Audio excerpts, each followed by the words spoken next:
यदि हमें सुखी जीवन जीना है तो हमें दूसरों से अपनी तुलना कभी नहीं करनी चाहिए। जब भी आप अपनी तुलना दूसरों से करोगे तब आप ओवर थिंकिंग का शिकार हो जाओगे। अगर दूसरा व्यक्ति जो आपसे तुलना कर रहा है आपसे नीचे लेवल का है तो आपके मन में खुशी होगी और आप इस खुशी में आलसी की जीवन जीने लगोगे। यदि तुलना करने वाला व्यक्ति आपसे ऊपर लेवल का है तो फिर आप अपने मन में नेगेटिव सोच डाल दोगे। दोनों स्थिति हम सभी के जीवन के लिए नुकसानदायक है। हमें अपने वर्तमान स्थिति से संतोष करना चाहिए। इसका मतलब यह नहीं कि हमें आगे बढ़ने के लिए प्रयास नहीं करना चाहिए। जिस प्रकार चिंता और चिंतन दोनों शब्द में अंतर है, ठीक उसी प्रकार आलस और संतुष्टि में अंतर है।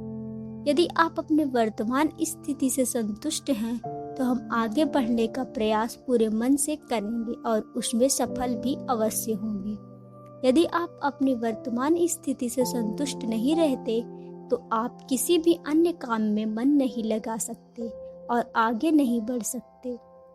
इसलिए जीवन में संतुष्टि और आगे बढ़ना एक दूसरे का सहयोगी शब्द है। और दोस्तों, आज की कहानी भी हमें यही सिखाती है कि अपने आप को किसी से कम नहीं समझना चाहिए।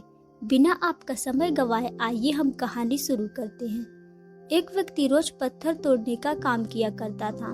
वह अपने घर से थोड़ी दूर जाता और पहाड़ों पर पत्थर तोड़ता था और जो भी पैसा मिलता था उसी से अपना जीवन चलाता था। एक दिन उस व्यक्ति ने सोचा कि क्या हम जीवन भर यही काम करते रहेंगे? क्या हमारे जिंदगी में कभी आराम नहीं मिलेगा? बात सोचते ही सोचते मन में वह असंतुष्टि की भावना उत्पन्न करने लगा और वह अपने आप को कोसने लगा। असंतुष्टि की भावना के कारण उसे रातों में नींद आने बंद हो गई। वह हमेशा सोचने लगा कि मुझे बड़ा बनना है। एक रात जब वह सो रहा था तो उसने एक सपना देखा। वह सपने में देख रहा था जब वह पत्थर तोड़ने जा रहा था उसे रास्ते में एक बड़ा सा बंगला दिखाई दिया। उसने सोचा यह बंगला ही सबसे बड़ा है, यह मेरे पास होना चाहिए। वह बहुत देर तक बंगला को देख ही रहा था कि कुछ देर बाद एक व्यक्ति आया जिसको सभी लोग फूलों की माला पहना रहे थे और उसके नाम का जय जयकार कर रहे थे। वह व्यक्ति कोई राजनेता था। उस पत्थर तोड़ने वाला व्यक्ति ने सोचा कि यह बंगला तो बड़ा नहीं है, बड़ा तो वह व्यक्ति है जिसको सब इतना आदर और सत्कार कर रहे हैं। अब वह पत्थर तोड़ने वाला व्यक्ति सोचने लगा कि नहीं, मुझे अब नेता बनना है। बंगला और नेता को धूप में खड़े होकर देखते देखते पत्थर तोड़ने वाला व्यक्ति पसीने से तरबर हो गया। फिर उसने ऊपर देखा, उसे सूरज दिखाई दिया। तब वह सोचने लगा, नहीं, बड़ा तो यह सूरज है जो इतना ऊपर चमककर सबको रोशनी दे रहा है। यह कितना ताकतवर है, मुझे भी कितना पसीना से तरबर कर दिया। मुझे तो अब सूरज जैसे बनना है। वह सूरज को देख ही रहा था, तभी एक घना बादल आया और सूरज को ढक दिया।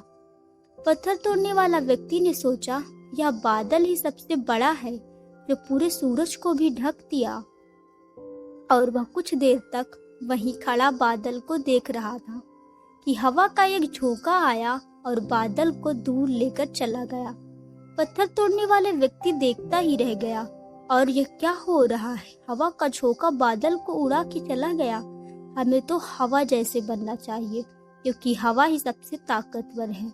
पत्थर तोड़ने वाला व्यक्ति यह सोचने लगा। पत्थर तोड़ने वाला व्यक्ति सोच ही रहा था कि हवा एक पहाड़ से टकराई और हवा ने अपना दिशा दूसरी तरफ मोड़ दिया। इससे पहाड़ टस से मस नहीं हुआ। वह व्यक्ति देख रहा था और वह सोचने लगा, पहाड़ तो सचमुच बहुत ताकतवर है, हमें तो पहाड़ जैसा बनना चाहिए। ऐसे ही वह कुछ देर तक सोच रहा था, तभी वहां पर उसने देखा कि एक व्यक्ति आ रहा है और उसने अपने हाथ में एक हथौड़ा लिया है और वह हथौड़े से पहाड़ को टुकड़ा टुकड़ा करने लगा। यह क्या हो रहा है? वह व्यक्ति सोचने लगा।